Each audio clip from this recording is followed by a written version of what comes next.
siendo las 15 horas con 7 minutos del día miércoles 14 de octubre del 2020, contando con el quórum de reglamento, se da inicio a la 17ª sesión extraordinaria de la Comisión de Defensa del Consumidor y Organismos Reguladores de los Servicios Públicos. La orden del día. Señores congresistas, continuamos con nuestra labor investigadora en virtud de la moción de orden del día 11072, mediante la cual se facultó a la Comisión de Defensa del Consumidor y Organismos Reguladores de los Servicios Públicos para investigar hasta por 180 días hábiles a todos los organismos reguladores, supervisores de vigilancia, de control y de sanción para determinar responsabilidades administrativas, civiles o penales de sus funcionarios, así como para proponer reformas normativas e institucionales que fortalezcan el rol regulador del Estado en protección de los consumidores. Con esta sesión se culmina la primera etapa de la recepción de información de los organismos reguladores bajo investigación. Por ello, para las siguientes sesiones se aplicará el acuerdo tomado la sesión pasada para que las próximas sesiones sean reservadas, salvo que nosotros acordemos lo contrario. Esta sesión es pública y hemos invitado a la señora Verónica Zambrano Copello, presidenta del Consejo Directivo del Organismo Supervisor de la Inversión en Infraestructura de Transporte de Uso Público, o CITRAN. La señora Verónica Zambrano ya se encuentra en la plataforma. Le pedimos por favor que pueda encender su audio y su video. Muy buenas tardes, señora Verónica Zambrano, ¿cómo está? Le damos la bienvenida y antes de concederle la palabra, le invoco que diga la verdad y le haré la pregunta de rigor. Señora Rosa Verónica Zambrano Copello, ¿jura o promete decir la verdad y solamente la verdad, así como guardar reserva en asuntos que tengan el carácter de confidencial? Sí, juro. Si así lo hicieseis, que Dios y la patria lo premien, y si no fuese así, esta comisión procederá conforme a la ley. Ahora tiene usted la palabra, señora Verónica Zambrano. Señor presidente, muchas gracias por su intermedio. Doy las gracias a la comisión y procedo a entrar a la presentación. Nosotros, el Organismo Supervisor de Inversión e Infraestructura en Transporte de Uso Público, somos un organismo regulador como tantos de los que ustedes han invitado ya a esta comisión. Y dado que tenemos el mismo origen, la misma ley de creación, voy a omitir entrar en detalles sobre las funciones, que entiendo ya son de conocimiento de ustedes, y básicamente voy a centrarme en lo que es la materia principal del organismo regulador, que son las infraestructuras de transporte. Siguiente, por favor. Nosotros supervisamos 32 concesiones que en todo este tiempo han venido siendo otorgadas en los últimos años, y también 2 entidades públicas, infraestructuras que son administradas por 2 entidades públicas que son Corpac y ENACU. Supervisamos entonces carreteras, aeropuertos, puertos, el Metro de Lima y las vías férreas. Si se fijan ahí en la pantalla, están las cantidades de usuarios que han venido transitando por estas infraestructuras a razón del último año, ¿no? Son cifras que son anuales y que lo único que reflejan es el gran uso y utilización que se hacen de estas vías. Siguiente, por favor. Ahí tenemos lo que vendría a ser la evolución de la inversión que supervisamos. El compromiso que tenemos es de 16.400.000 dólares. Sin embargo, si ustedes ven lo que es, digamos, la franja azul, es la inversión que está comprometida, mientras que la franja naranja es la inversión que está ejecutada. Si ponen, digamos, énfasis en lo que son los tamaños de las barras, se van a dar cuenta que prácticamente estamos a mitad de la ejecución de la inversión que ha sido originalmente comprometida. Siguiente, por favor. Nosotros en nuestra gestión tenemos algunos pilares en los cuales hemos venido basando nuestro trabajo en los últimos años. Uno de ellos es la implementación de los estándares de la OCDE, en lo cual hemos avanzado ya hacia lo que vendría a ser el PAFER, que es la evaluación que ha hecho la OCDE de OCITRAN, y a raíz de la cual se ha elaborado este informe, que está ahí, digamos, fotografiado, y que es muy importante porque refleja el trabajo de los organismos reguladores en general, en este caso de OCITRAN en particular, Respecto al camino importante que consideramos debe llevar el Estado peruano para ser parte de la OCDE. Otro de nuestros pilares es la lucha contra la corrupción. Luego, cuando veamos el tema disciplinario, explicaré cómo hemos tratado de inculcar una cultura contra lo que es la corrupción dentro de la institución. Otro aspecto importante es el enfoque a los usuarios, porque entendemos que estas infraestructuras de transporte tienen su objetivo último final en el beneficio de los ciudadanos, ¿no? El Estado, si bien es cierto, entrega una concesión a una empresa que legítimamente tiene, digamos, el interés en tener algún tipo, digamos, de ganancia con la creación, con el desarrollo de estos proyectos. El fin último del Estado es que esas infraestructuras sirvan para que los ciudadanos cuenten con mejores vías de transporte. Y el último aspecto es la transformación digital, dado que en los últimos tiempos, más allá del hecho de la pandemia que ha obligado a acelerar todos los temas que tienen que ver con digitalización, creemos que ya hay toda una cultura dentro del Estado por desarrollar los esquemas que tienen que ver con lo que es el gobierno electrónico. Entonces, en ese camino es que hemos tenido una gran transformación digital en OCITRAN, utilizar cero papel y, digamos, una serie de controles que al final redundan en que todos los procesos sean trazables, que es un aspecto muy importante para nosotros. Siguiente, por favor.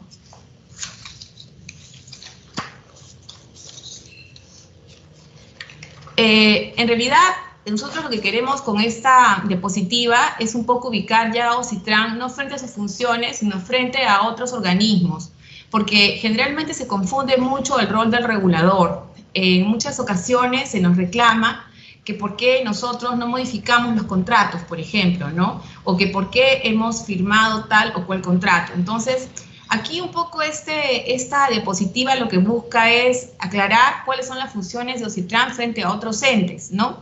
En realidad, quien representa al Estado en el contrato de concesión es, dada la infraestructura que es de transporte, en este caso el Ministerio de Transportes y Comunicaciones. Quien lleva adelante el concurso y toda la licitación es Proinversión, ¿no? Y lo que hace OCITRAN es supervisar el cumplimiento de estos contratos. Entonces, es responsabilidad de OCITRAN velar porque esos contratos se cumplan tal como fueron, digamos, concebidos desde su origen. Cuando hay adendas, también estos contratos tienen que respetarse porque las adendas se incorporan al cuerpo del contrato. El problema muchas veces viene cuando son contratos de primera generación y no son contratos que, digamos, tengan algunos avances. Por ejemplo, lo vimos en los casos de seguridad vial en algunas concesiones, y ahí OCITRAN, por ejemplo, más que dar sugerencias o recomendaciones para que se modifiquen o se incluyan algunos aspectos, no puede modificar estos contratos y tiene que hacer que los contratos se cumplan como están. Puede sí hacer observaciones. De hecho, en el último año hemos trabajado un documento sobre lecciones aprendidas, donde damos, digamos, cuenta de una serie de aspectos que deberían modificarse de los contratos. Pero en tanto el contrato no se modifique, OCITRAN está obligado a hacer que se cumpla el contrato tal como ha sido concebido en su firma y también en las adendas, ¿no? Siguiente. Acá ya vamos a empezar a analizar las respuestas a las preguntas que nos ha alcanzado la comisión que usted dignamente preside. Entonces pasaré a revisar cada una de las preguntas y dar cuenta de la contestación que ha dado mi institución a cada una de ellas. Siguiente. Sí, la primera pregunta está referida a lo que es las denuncias de los usuarios, ¿no? Aquí se nos pregunta sobre el estado situacional de todas las denuncias recibidas en los últimos 5 años, ¿no? Si hayan provenido de usuarios, de consumidores, de asociaciones. Y nosotros, para dar respuesta a esta pregunta, hemos alcanzado a la comisión el informe 0236-2020 GAU-OCITRAN. Allí estamos analizando primero lo que es el procedimiento de denuncias, un poco para ubicar cuál es el desarrollo que lleva a que una denuncia sea concretada finalmente en un procedimiento sancionador. El usuario remite la denuncia a la gerencia de atención al usuario. La gerencia de atención del usuario verifica los requisitos del trámite de denuncia. Ello toma 3 días hábiles. Luego traslada la denuncia a la gerencia de supervisión, y esta gerencia de supervisión entra de frente a lo que es la jefatura de contratos, ¿no? Que puede ser la jefatura de contratos viales o aeroportuarios, dependiendo de la infraestructura de la que se trate. La jefatura de contratos va a tomar 30 días hábiles en analizar, que los puede prorrogar a 30 días adicionales. Si la denuncia no constituye incumplimiento por parte de la entidad prestadora, o sea, de la concesionaria, eso se notifica a la gerencia de usuarios, que a su vez notifica al usuario que no se ha encontrado mérito para abrir un proceso administrativo sancionador, un procedimiento sancionador. Y si la denuncia constituye presunto incumplimiento, en ese caso sí, la jefatura de contratos lo deriva a lo que es la jefatura de supervisión para evaluar el inicio de un procedimiento administrativo sancionador. Entonces, el trámite de las denuncias es que algunas van a terminar en procedimientos administrativos sancionadores y otras no necesariamente. Siguiente, por favor. Ahí tenemos un esquema de lo que vendrían a ser las denuncias presentadas al Teocitran. Ahí se observa que prácticamente el 43% de las denuncias están referidas a infraestructura vial, ¿no? Y un 28% a infraestructura aeroportuaria. Están ahí los detalles, digamos, de cada año y son denuncias que también han sido consideradas en el informe que les he indicado. Siguiente, por favor.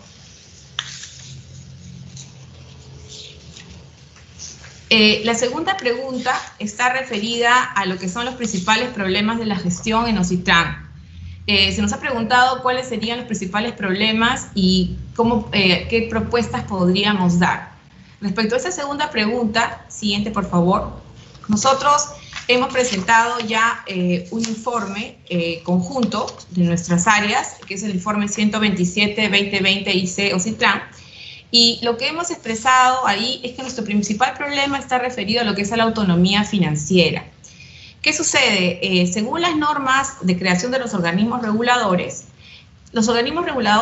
tenemos autonomía, y esa autonomía también incluye la autonomía económica.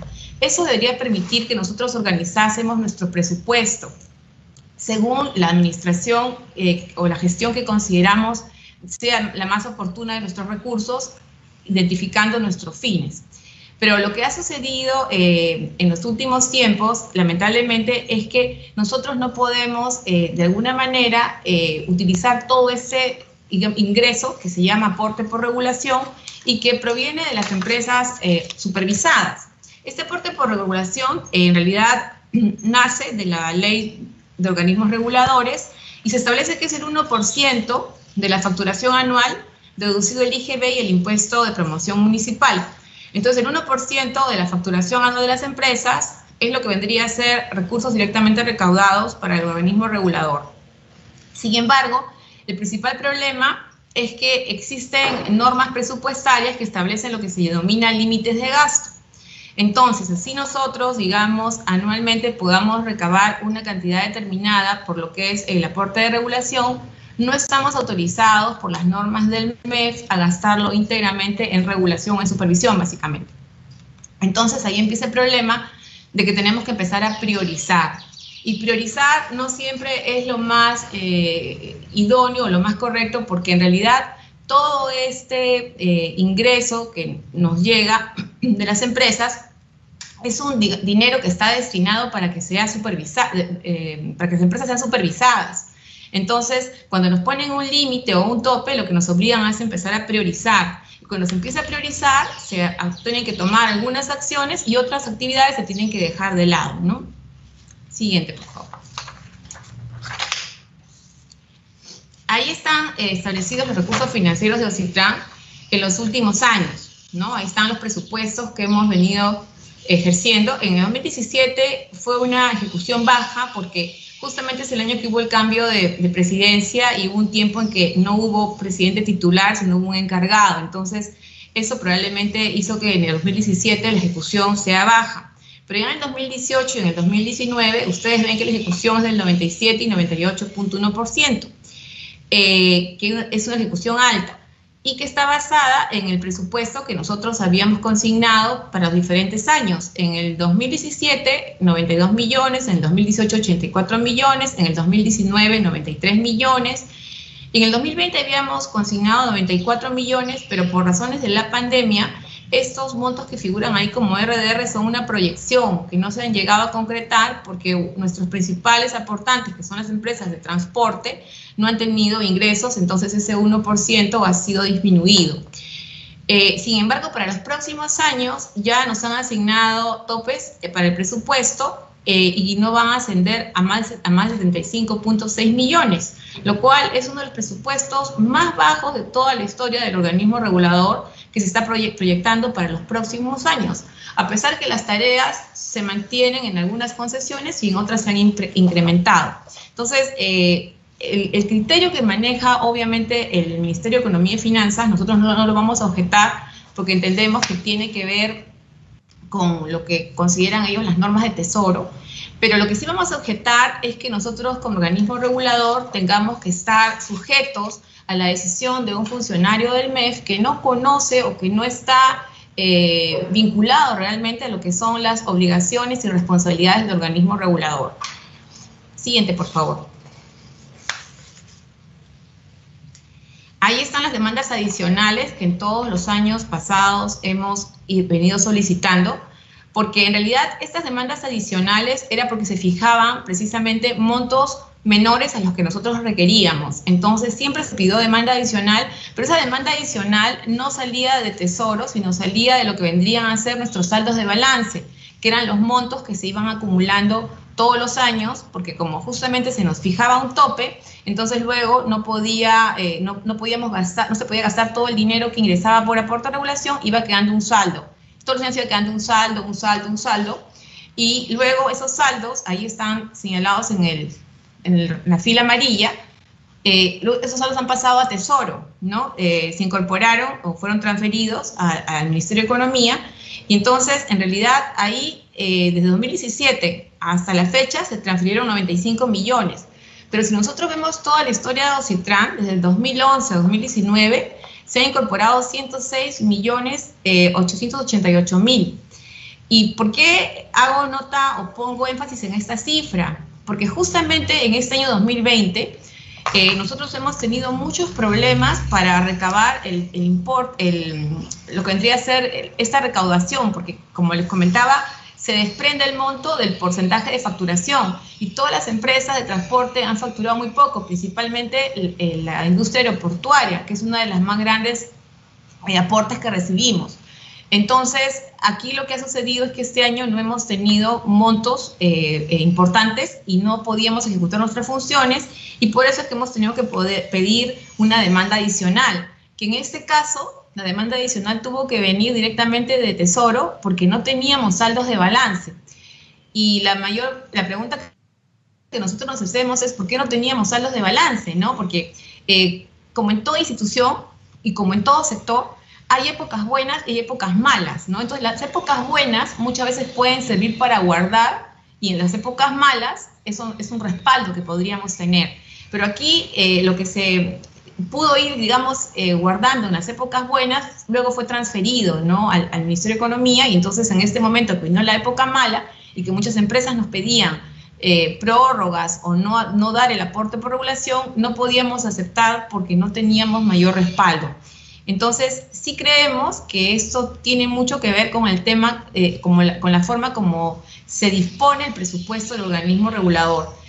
Creemos efectivamente que siempre tenemos que dar cuenta y que siempre nuestro presupuesto debe ser aprobado por el MEF, en eso no hay duda, pero no creemos que los saldos de balance deban ser trasladados a Tesoro, porque son recursos que tienen un objetivo que es muy concreto, que es la supervisión de las infraestructuras de transporte. No es para otros fines, es para infraestructura de transporte. Ahora, si la supervisión en infraestructura de transportes estuviera, como diríamos, en el top, ya no hubiera nada que supervisar y nos sobrara el dinero, nosotros entenderíamos que esos montos podrían ser trasladados para otros fines, pero no ese es el caso. Tenemos déficit en la supervisión, ¿no? Siguiente, por favor. Entonces, ¿cómo impacta esa falta de recursos en Ocitran? Como les comentaba, tenemos que priorizar, pues, ¿no? Entonces, cuando uno prioriza, deja de hacer muchas cosas que pueden ser también importantes. No es que priorizar signifique que solamente vamos a hacer lo importante. Muchas veces no logramos hacer lo importante y eso obviamente tiene un impacto en la calidad de los servicios.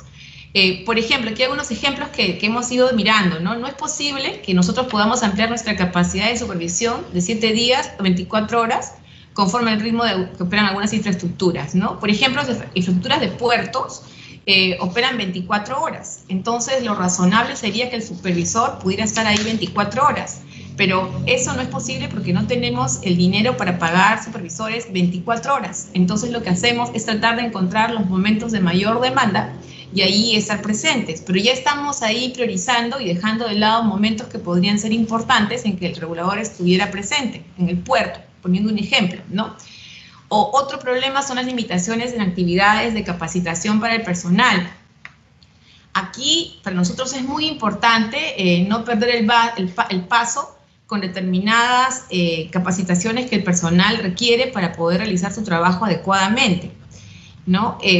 Por ejemplo, un ejemplo que podría poner yo es el BIM, ¿no? El BIM, que es el Building Information Modeling, que ya se está implementando aquí en las normativas, porque no solamente nació con el Plan Nacional de Competitividad y Productividad, sino que ya ahora hay una normativa muy concreta que demanda su incorporación progresiva en todo lo que es inversión pública. Entonces, ¿cómo podríamos no tener funcionarios capacitados, por ejemplo, en el BIM? ¿No? Si el BIM es toda esa metodología y toda esa tecnología que va a permitir a futuro formular, diseñar, construir, operar en materia de infraestructuras prácticamente a distancia, ¿no? Porque todo está en un espacio virtual, pero eso requiere una capacitación de los funcionarios. Pero bueno, lamentablemente, si no existe digamos, el recurso para poder entrar a esa capacitación, los funcionarios empiezan a ir quedando rezagados, ¿no? Igual hay reducción de actividades orientadas a conocer la satisfacción y necesidades del usuario, porque eso requiere permanentemente estar midiendo a través de encuestas o a través de otro tipo de acercamientos, cómo es que los usuarios sienten que se está brindando el servicio de transporte en diferentes escenarios, ¿no? Ya sea a nivel de puertos, ya sea a nivel de redes viales, pero eso requiere también un capital que invertir, ¿no? O también eso limita la cobertura de nuevas plazas para incorporar el personal necesario para el cumplimiento de las funciones. Y aquí yo quisiera hacer notar que el presupuesto 2021 no cubre el personal que tenemos contratado bajo la modalidad CAS, porque ha habido una limitación, como les digo, muy grande, para un tope muy bajo para poder nosotros ejecutar nuestro presupuesto. Siguiente, por favor. ¿Qué proponemos a nivel normativo? En realidad, nosotros propondríamos, como en algún momento he comentado, nosotros tenemos autonomía económica y financiera. Entonces, no es que tengamos que dar una norma diciendo que requerimos esa autonomía porque ya existe la norma. Lo que requerimos es que esa norma se respete.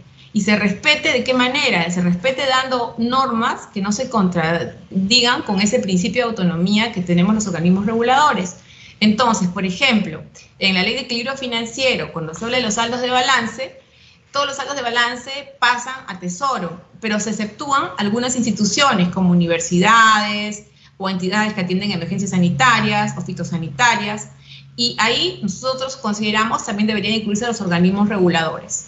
Eso no significa que los saldos de balance no van a estar controlados. Igual tenemos que dar cuenta de cada uno de cada ingreso que nosotros utilizamos para algún objetivo, pero podríamos tener la de libre disposición o la disposición en el momento que se requiera y no tener esa limitante de que el saldo de balance desaparece, ¿no? Siguiente, por favor.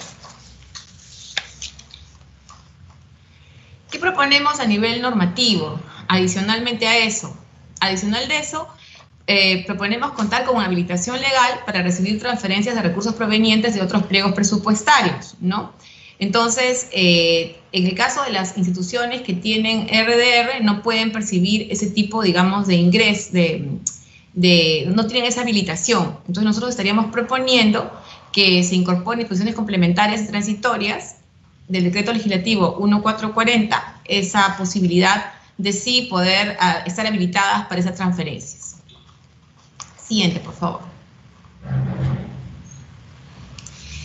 El siguiente tema está vinculado a la tercera pregunta que nos realiza la comisión que usted dignamente preside. Y la pregunta es, ¿cuál es la cantidad de trabajadores y funcionarios? Nos piden expresar el perfil, el contrato o nombramiento, el sueldo, los honorarios, el modo de acceder al cargo, la hoja de vida, etc. Todos esos aspectos han sido ya incorporados en el informe que ha sido alcanzado, que tiene como número 265-2020 JGRH, GA o CITRAN, que contiene 13 anexos. Esa información, siguiente por favor, ha sido alcanzada, así que solamente vamos a hacer aquí un resumen general de cuál es la población de trabajadores y funcionarios. Nosotros tenemos por trabajadores contratados en la modalidad CAP 132, personal contratado con la modalidad CAS 179, modalidades formativas, es decir, los practicantes tenemos 14 y personal de servicio civil tenemos 1. En total tenemos 326 personas. El 91% de estas personas han sido designadas por concurso público. El cuadro de remuneraciones, que también es la pregunta 9 que nos hacen, está contenida su respuesta en este mismo informe que mencionamos, en los 165-2020 JGRH GA, que les ha sido alcanzado. Siguiente, por favor. Aquí quisiéramos hacer notar un aspecto que creemos que es importante. OCITRAN tiene 264 plazas aprobadas. Sin embargo, solamente se ha presupuestado 146. ¿Esto qué significa? Significa que el MEF no nos ha dado la luz verde para poder completar esas 264 plazas.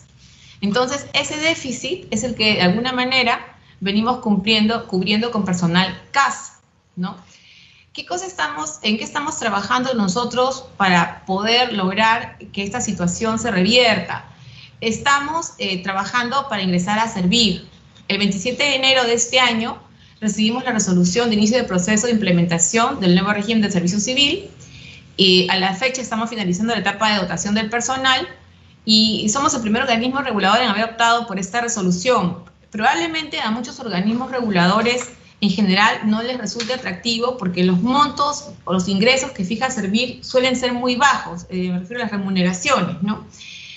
Pero nosotros tenemos, como ya les he comentado anteriormente, un gran personal contratado bajo la modalidad de CAS, o sea, tenemos 179 personas. Entonces, 179 personas que trabajan tan igual que los que son CAP dentro de la institución, sí estarían obviamente interesadas en postular a los cargos que se pudieran abrir dentro de este nuevo régimen. Entonces, por eso es que venimos trabajando con mucho interés, porque no podríamos mantener esta situación en la que tenemos más CAS que CAP. No es creo, saludable para ninguna institución, porque además el CAS tiene el inconveniente que tiene contratos a plazo determinado. Entonces, un personal que siempre ve cercana la terminación de su contrato, es un personal, no digo yo que no se comprometa con la institución, porque la verdad tenemos la suerte de contar con un equipo que es muy comprometido con lo que es la función de servicio en la institución, pero sí es un personal que va a estar siempre preocupado sobre si les renueva o no el contrato, y ante la posibilidad o la oferta de tener permanencia en otra institución, se va a ir, que es lo que también experimentamos lamentablemente muy corrientemente, ¿no? Entonces, tenemos por eso todo el interés de entrar a lo que es Servir. Siguiente, por favor. El siguiente tema es la respuesta que tenemos a las preguntas 4 y 5, que está referida al proceso de designación de los miembros de tribunales y comisiones, los criterios técnicos y profesionales para su selección, si se evaluaron las vinculaciones con empresas que puedan representar conflictos de intereses, y los nombres y datos de los integrantes del Consejo Directivo y de las salas. Todo eso también está consignado en el informe que hemos alcanzado a la comisión, y que es el informe 265-2020 JGRH GA o CITRAN. Siguiente, por favor. El proceso de selección de los miembros del Consejo Directivo se realiza por un reglamento de concurso público para selección de postulantes a miembros.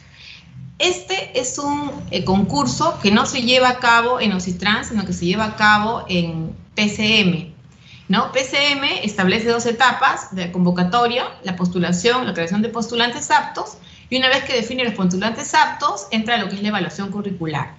Siguiente, por favor. Bueno, está en pantalla el nombre de los miembros del Consejo Directivo que tenemos actualmente. Debería ser un Consejo Directivo de 5 miembros. Es un Consejo Directivo que actualmente tiene una vacante libre. Aún no se ha nombrado al 5º miembro. Y yo sí quisiera hacer notar que estos funcionarios trabajan por dietas y muchas veces sesionan más de la cuenta, en el sentido de que más del número de sesiones que están permitidas, porque solamente tenemos autorización para sesionar 2 veces al mes, pero muchos de ellos, casi todos, en muchas ocasiones sesionamos más de 2 veces al mes. Entonces hay sesiones que prácticamente son gratis, en el sentido de que no pueden ser pagadas. Además, las dietas, bueno, no voy a indicar aquí la cantidad de lo que se paga por decoro, pero son bastante bajas, y sobre todo la responsabilidad que ellos tienen es importante, ¿no? Y además es una responsabilidad que muchas veces los persigue, por decirlo de alguna manera, durante años. Yo hace unos días he recibido unos pedidos para contratar abogados a miembros del Consejo Directivo de prácticamente hace 10 años, por una situación determinada que se ha presentado. Entonces, es una responsabilidad grande y tiene consecuencias durante mucho tiempo, y sin embargo creo que las dietas no son acordes si se comparan con otros directorios del Estado, ¿no? Siguiente, por favor. Luego está lo que vendría a ser el proceso de selección de los miembros de los tribunales. Y el proceso de selección de los miembros de los tribunales es semejante a los del Consejo Directivo, no solo que tiene una orientación a estar destinado a la resolución de casos en tribunales, pero también es un concurso que se da que lo organiza PCM, tampoco se da en OCITRAN, y ahí hemos puesto lo que son los requisitos de los vocales, y básicamente son personas que no pertenecen a la plana de OCITRAN, ¿no? Sino son externos, lo cual creo yo los blinda de mayor neutralidad e imparcialidad al momento de resolver los casos. Siguiente.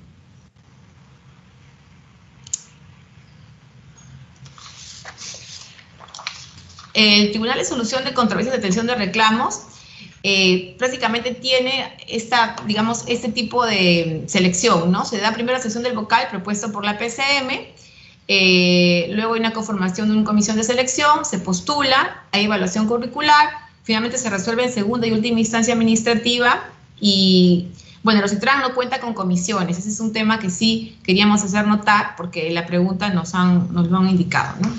Siguiente. Los vocales están ahí señalados, los que actualmente ocupan el puesto de miembros del Tribunal de Solución de Controversias. Siguiente, por favor.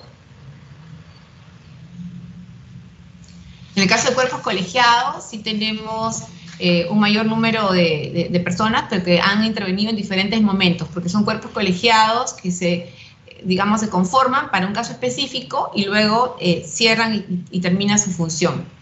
No son permanentes como el caso de los tribunales que hemos mencionado anteriormente. Siguiente, por favor.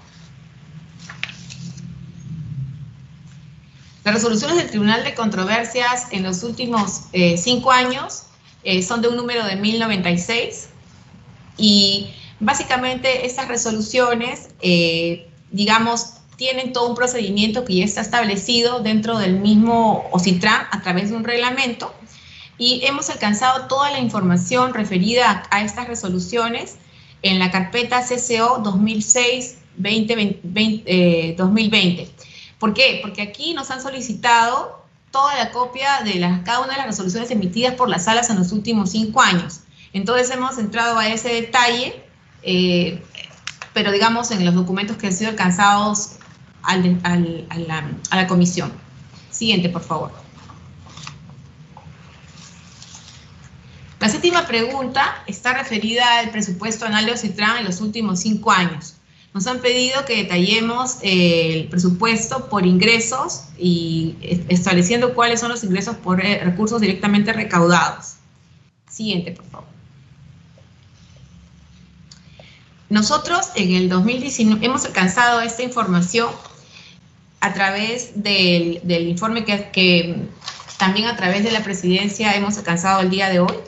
Y simplemente para hacer un resumen de lo que vendría a ser la información solicitada, debemos indicar que en el 2018 el presupuesto ejecutado fue de 91.3 millones y en el 2019 fue de 93.1 millones. En el año 2019 hemos alcanzado una ejecución de 98.06%, que es la ejecución más alta que se ha tenido en la historia de OSITRAN en los últimos 10 años. Siguiente.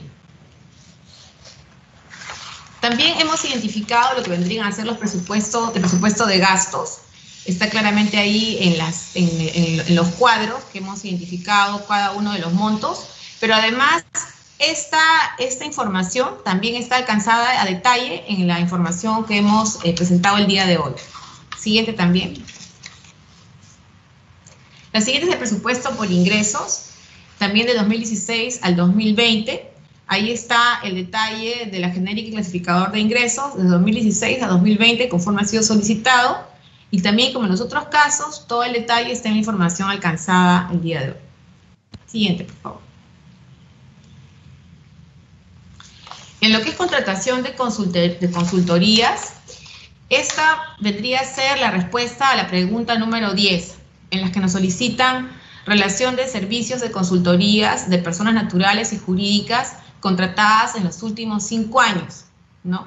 Nos piden montos, copia de contratos, informes presentados y motivo de la contratación. Nosotros, para responder esta pregunta, hemos alcanzado el informe 577-2020 JLCP-GA-OSITRAN, que tiene 8 carpetas de documentación y 3 archivos Excel conteniendo toda la data que nos ha sido indicada. Siguiente. Sin embargo, podríamos, para hacer algún resumen sobre este tema, indicar que las contrataciones de las empresas supervisoras se efectúan según un reglamento que en OSITRAN se ha establecido ya desde el año 2001 y que ha sido aprobado por decreto supremo, el 035-2001 PCM, y que está precisamente referido a la contratación de las empresas que van a supervisar de manera especializada las obras de infraestructura, ¿no? Esas contrataciones se efectúan para el cumplimiento de la función de supervisión de OSITRAN y tienen 3 principales fuentes, ¿no? Los recursos propios de OSITRAN, o los recursos del concedente, o los recursos del concesionario. O sea, podría ser, digamos, por parte de lo que son las partes del contrato o OSITRAN. Siguiente, por favor. Ahí está el monto de las consultorías por función, y si ustedes miran el cuadro, más o menos para poder, el PIE, para darnos cuenta cuál es la conformación que tiene, básicamente casi todas las consultorías responden al concepto de eficiencia de mercado. La eficiencia de mercado está vinculada a lo que es el quehacer de OSITRAN en sí, son los que contratan las gerencias de línea, ¿no? O sea, para temas de gestión, de planeamiento gubernamental o de seguridad jurídica, son mínimos los porcentajes que se han utilizado. La mayoría del presupuesto está destinado a lo que es eficiencia de mercado. Entonces, en eficiencia de mercado, por ejemplo, tenemos, por poner un ejemplo, ¿no? La consultoría para la medición de la deflectometría, ¿no? En una de las concesiones, por ejemplo, en la autopista del Sol, por ejemplo, ¿no? O también en lo que es eficiencia de mercados podríamos tener coordinación in situ para apoyar el seguimiento y monitoreo de la ejecución de estudios de obras, ¿no? O sea, lo que vendrían a ser las eficiencias de mercados, ese es el rubro, como se le coloca, es prácticamente el quehacer, la supervisión pura y dura del organismo regulador. Siguiente, por favor. Además, otra de las preguntas que se nos ha hecho está referida a lo que es los informes de auditoría, ¿no? En cuanto a los informes de auditoría, nosotros también hemos identificado, siguiente por favor, hemos identificado, esta vendría a ser la pregunta 11, ¿no? Hemos identificado aquí que lo que se nos pide es la copia de todos los informes de auditoría emitidos por la OSI de OSITRAN durante los últimos 5 años. Entonces, esta pregunta ha sido contestada con memorándum 319-2020 GG OSITRAN. Sin embargo, aquí tenemos un pequeño resumen de los informes emitidos en los últimos 5 años. Tenemos 15 informes emitidos y tenemos 95 recomendaciones, de las cuales 86 han sido implementadas, 8 se encuentran en proceso y una recomendación está pendiente de implementación. Siguiente, por favor.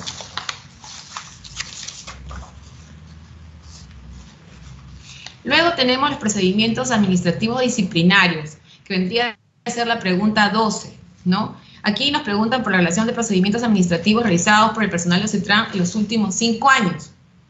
Para responder la pregunta hemos alcanzado el informe 265-2020-JGRHGA OCITRAN. Siguiente, por favor. Sin embargo, hemos hecho un un cuadro en el cual está claramente identificados el total de procedimientos en los últimos años, que son 22. 1 fue sancionado con destitución, 7 con suspensión sin goce de remuneraciones, 6 con amonestación escrita y 1 con amonestación verbal. Sin embargo, nosotros queremos en este momento aprovechar la pregunta. Siguiente, por favor, Sofía. Nosotros venimos trabajando en OCITRAN para poder preservar e incorporar a la cultura del funcionario público una cultura de compromiso contra la corrupción. Para ello, el año pasado, en mayo, certificamos el ISO antisoborno, que es el ISO 37001-2016, y esa certificación en realidad es un compromiso de todos los trabajadores por la lucha contra la corrupción, sobre todo en un sector como el de infraestructura de transportes, que ha sido bastante golpeado, ¿no?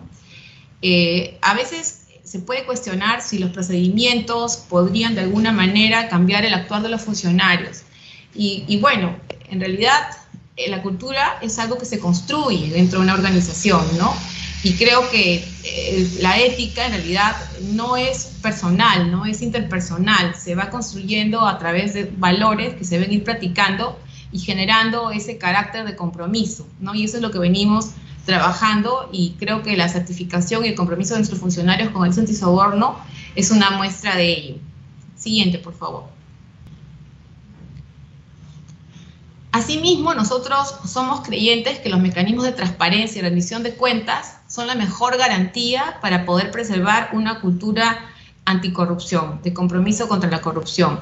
Porque si bien es cierto, creemos que muchas veces es difícil cambiar algunas costumbres o pensamientos, sí existe y hay muchos estudios sobre lo que se denomina la reputación de las personas, ¿no?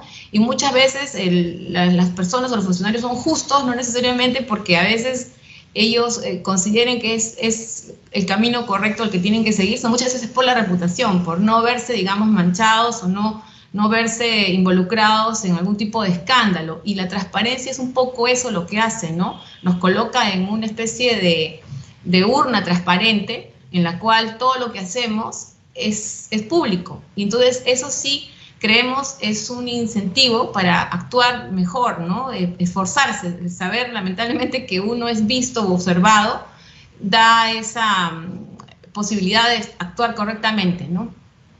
Y esos mecanismos en transparencia en nuestra institución vienen siendo trabajados, ¿no? Estamos remitiendo anualmente desde 2018 el reporte de desempeño de OCITRAN, ¿no? Y luego también nosotros tenemos una política de datos abiertos en OCITRAN que venimos trabajando y que también creemos es un elemento importante de transparencia. Y siguiente, Sofía. Y un aspecto adicional es que estamos rindiendo cuentas a la ciudadanía. Paralelamente al informe de rendición de cuentas que alcanzamos al Congreso, nosotros también hacemos una audiencia virtual con todos los administrados, con todos los interesados, para que de alguna manera manifiesten y conozcan cómo es que se llevan a cabo las acciones de OCITRAN en el último año. Nuestra próxima audiencia es para el 23 de octubre a las 11 de la mañana y es abierta, ¿no? Siguiente, por favor. Bueno, las preguntas del oficio original culminaron con la anterior diapositiva, pero luego llegaron unas preguntas adicionales sobre lo que es consejo de usuarios. Siguiente, por favor. Entonces, en consejo de usuarios nosotros hemos ya identificado desde hace bastante tiempo 8 consejos de usuarios, tanto nacionales como regionales, ¿no? Entonces, los consejos de usuarios nacionales que se llevan siempre acá en Lima son los consejos de usuarios de aeropuertos, puertos, red vial y ferroviarios. Y los consejos de usuarios de alcance regional se dan en Loreto, en Piura, en Cusco y en Arequipa. Hasta antes de la pandemia eran descentralizados, ¿no? Se viajaba hacia el mismo lugar para llevarlo a cabo. Pero bueno, a raíz de situaciones de distanciamiento social y todo lo que eso involucra, se están llevando a través de mecanismos virtuales con bastante éxito. Siguiente, por favor. Nos han solicitado el número de sesiones del Consejo de Usuarios, así que ahí hemos identificado unos cuadros en los cuales claramente se puede ver. En realidad hemos tenido 85 sesiones realizadas y en el caso de las nacionales, ustedes se dan cuenta que está casi repartida el número de sesiones de manera muy equitativa. De repente hay algún desbalance en algún caso porque muchas veces cuando hay situaciones de emergencia, algunos de los usuarios nos pide reunirnos y hacemos o convocamos reuniones extraordinarias, ¿no? Pero en general son reuniones que ya están pactadas y que tienen una frecuencia y una permanencia. Siguiente, por favor. En el caso del Consejo de Usuarios del Cáncer Regional, sucede lo mismo, también es bastante equitativo el número de audiencias que se han tenido en cada una de las regiones, y también a partir de mayo se dan bajo mecanismos virtual, de modalidad virtual, como les comentaba. Siguiente, por favor. La actividad que hemos tenido en los consejos de usuarios es bastante interesante. Hemos hecho visitas guiadas con los miembros del Consejo de Usuarios a diferentes infraestructuras de transporte, a disposición para cualquier consulta adicional. Muchas gracias.